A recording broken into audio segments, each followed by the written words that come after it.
Bienvenue les motards. Aujourd'hui une présentation très française puisque nous avons ici le Peugeot XP400.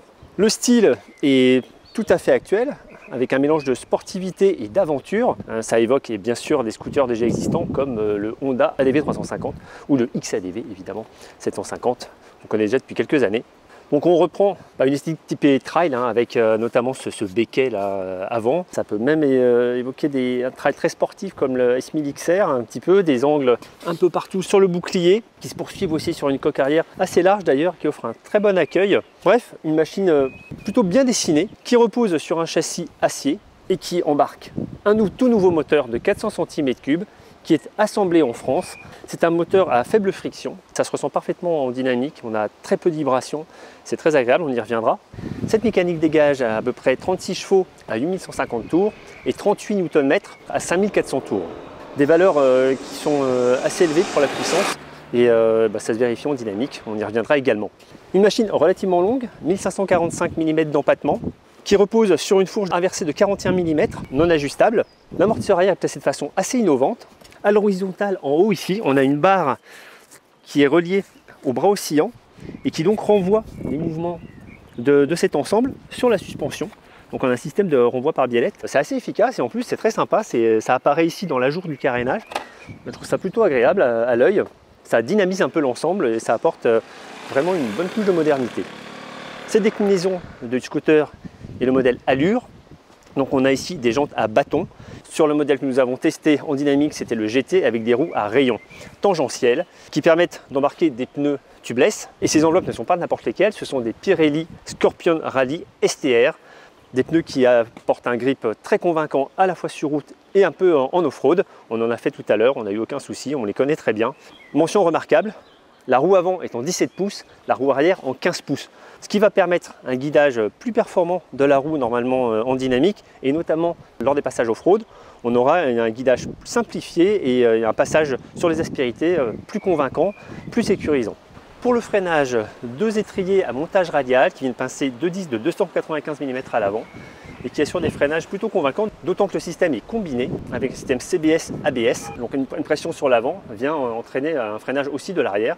Donc là encore, un peu de sécurité pour les évolutions. Alors cette machine dispose d'un contrôle de traction qui est désactivable, ce qui est très bien pour les évolutions hors bitume. Ça permet de jouer un petit peu plus. Sous les yeux, on a à la fois un écran TFT de 5 pouces avec des informations plutôt bien disposées. C'est moins convaincant en ergonomie électronique. L'ergonomie d'affichage est très correcte, mais l'électronique, pour paramétrer l'ensemble, c'est compliqué. Ça demande un peu plus de temps pour choisir les différents menus. Et même avec le moteur en marche, si on essaie de régler, en fait, la machine va vite se déconnecter. Et donc, on a plus d'informations et il faut à chaque fois redémarrer l'engin. C'est un peu surprenant. De part et d'autre de cet écran, on a un tachymètre et un compte-tours. Dans cet écran peut s'afficher une navigation. L'information de tachymètre qui peut aussi s'afficher dans cet écran disparaît et laisse place à un système de guidage. Sous les mains, les commodos sont assez standards. Par contre, les deux leviers sont réglables dans l'écartement. Ça, c'est une très très bonne chose. À ce niveau-là, on a également les pare-mains. Là aussi, un bon point. La machine se démarre ici, puisque le système est sans clé. On peut l'avoir sur soi. C'est relativement bien fait, on va dire. Et des petites lumières autour. Bon, c'est une bonne finition. On a deux commandes ici, une pour la trappe d'essence et une pour la selle. Voilà, qui vient s'ouvrir comme ça. Et on vient soulever la selle passager pour avoir un vide-poche. On peut ici placer un casque intégral sans problème ou un sac à dos de bonne taille. Voilà, c'est plutôt pas mal foutu. On a évidemment des connecteurs USB. Remarquez que le passager dispose aussi de larges poignées de maintien et d'une très bonne assise. Le confort des assises est d'ailleurs pas mal, j'y reviendrai en dynamique. Dans les mauvais points, aucun des scooters ne propose une bulle réglable, contrairement à ce qui nous avait été annoncé, puisque la version GT n'en dispose pas. On n'a pas non plus de régulateur de vitesse, ce qui est quand même un peu dommage sur cet engin. En revanche, le confort des selles est plutôt bon, avec des assises pourtant assez dynamiques, mais très accueillantes. Et ça se vérifie en dynamique, d'ailleurs, puisqu'on en parle, je vous y emmène. C'est parti. Alors, découverte dynamique de ce Peugeot XP400. Un scooter sportif aventurier, comme il est plus ou moins décrit par le constructeur, avec une mécanique assez douce, facilement contrôlable, dénué de vibrations, c'est très agréable effectivement à ce niveau là. Et ce monocylindre emmène très correctement les 231 kg quand même de ce gros scooter. Et ça reste relativement dynamique avec un 85 km/h très vite atteint. Bon, par contre c'est pas sportif, hein. Dès la prise en main on ressent clairement cette différence entre cette route 17 à l'avant et 15 à l'arrière. Ça fait comme sur un grand trail avec une roue avant de grande dimension. On a un avant qui semble un petit peu plus lourd que ce dont on a l'habitude d'avoir. On s'y habitue rapidement, ça ne nuit pas à la maniabilité. Et surtout la tenue de route est quand même plus sûre. Et notamment quand on va faire une petite section hors bitume, je pense que là ça va être assez appréciable d'avoir cet élément. Le frein arrière est particulièrement sensible, faut pas trop le prendre sur l'angle violemment, sinon on a vite fait décrocher l'enveloppe arrière. Sinon la machine est particulièrement agréable, c'est très doux, c'est bien équilibré, on sent pas trop le poids relativement important de ce scooter et ça reste très agile. Le XP400 braque très bien en ville aussi, j'ai vu ça tout à l'heure. Là sur les routes on peut faire un demi-tour, pourtant c'est pas large mais sans problème. Ça c'est un très bon point pour les évolutions urbaines. Allez, on accélère. Alors en fait c'est très doux, mais la mécanique emmène quand même relativement facilement cette XP400. Mais clairement la douceur de fonctionnement, la progressivité des accélérations n'aide pas à trouver un grand dynamisme dans le XP400. En revanche c'est efficace. Quand on regarde le compteur, on est parfois un peu surpris de la vitesse atteinte parce que tout est super calme au guidon de ce scooter. Le contrôle des accélérations est d'ailleurs très bon. La remise des gaz est particulièrement contrôlée par la poignée des gaz. Il n'y a pas d'à-coup. Cette partie cycle un petit peu particulière avec cette roue avant plus importante apporte un bon toucher de bitume, je trouve quand même. Ça n'efface pas trop les sensations.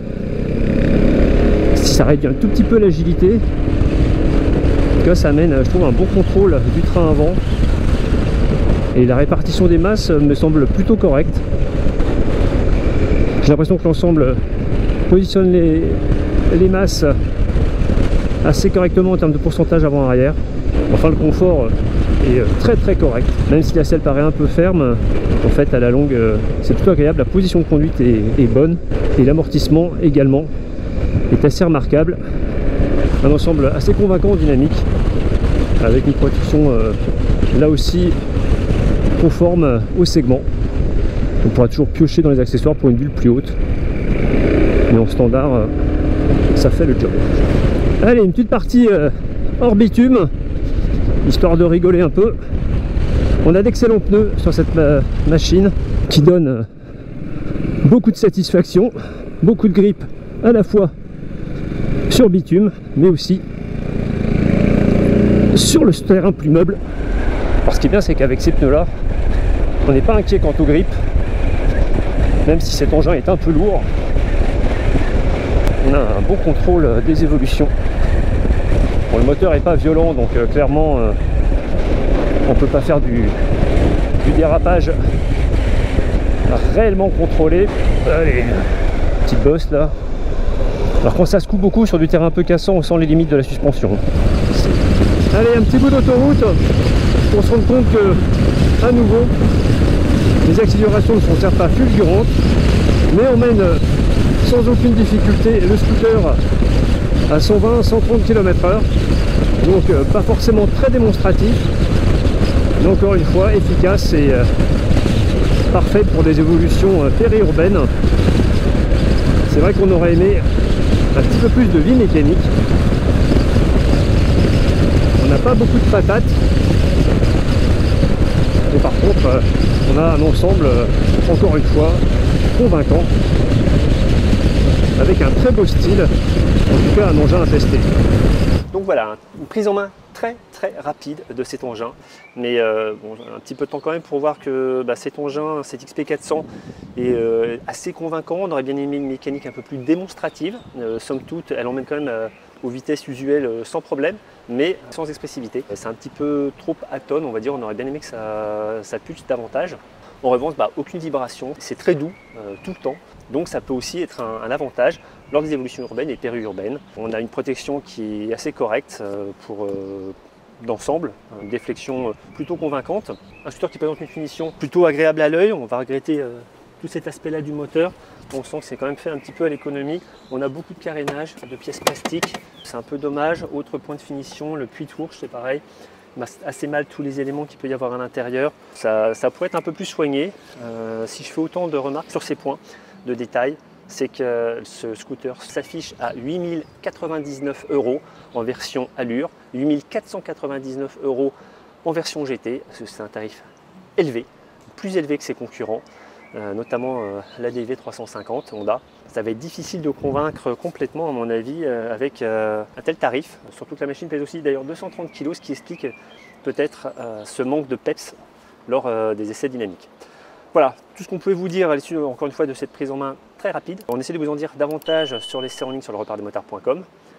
Abonnez-vous à notre chaîne YouTube et moi je vous dis très bientôt pour un nouvel essai. Ciao!